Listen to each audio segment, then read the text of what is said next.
জাতীয় নাগরিক পার্টির আহ্বায়ক নাহিদ ইসলাম বলছেন, আমরা ৭১-এর স্বাধীনতা এনেছিলাম, কিন্তু সেই স্বাধীনতা বেহাত হয়ে গিয়েছিল। সেই স্বাধীনতার সুফল আমরা ভোগ করতে পারিনি। এবার ২৪-এর গণ অভ্যুত্থানকে কোনোভাবেই বেহাত হতে দেব না। এবার আমাদের প্রতিজ্ঞা, আমরা স্বাধীনতা এনেছি, সংস্কারও আনব। এই স্বাধীনতাকে আমরাই রক্ষা করব। তবেই গণ অভ্যুত্থানের শহীদদের প্রকৃত মর্যাদা দেওয়া হবে। শনিবার রাত ৮:৩০টায় নওগাঁ শহরের নওজোয়ান মাঠে আয়োজিত দেশ গড়তে জুলাই পদযাত্রা পথসভায় তিনি এসব কথা বলেন। নাহিদ ইসলাম বলেন, গণ অভ্যুত্থানের মধ্যে দিয়ে বাংলাদেশের সাধারণ জনগণ, বাংলাদেশের তরুণ প্রজন্ম বিকল্প নেতৃত্ব হিসেবে গড়ে উঠেছে। বাংলাদেশের জনগণ গত ১৬ বছর ধরে ফ্যাসিবাদী সরকারের দ্বারা জুলুমের শিকার হয়েছে, নির্যাতিত হয়েছে। এই কারণে আমরা বলছি, বিচার সংস্কার এবং নতুন সংবিধানই হচ্ছে আমাদের অন্যতম দাবি।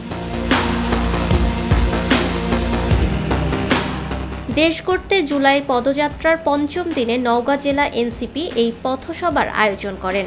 এর আগে এদিন সন্ধ্যা ৭টার দিকে শহরের দয়ালের মোড় এলাকা থেকে পদযাত্রা শুরু করেন এনসিপির নেতাকর্মীরা।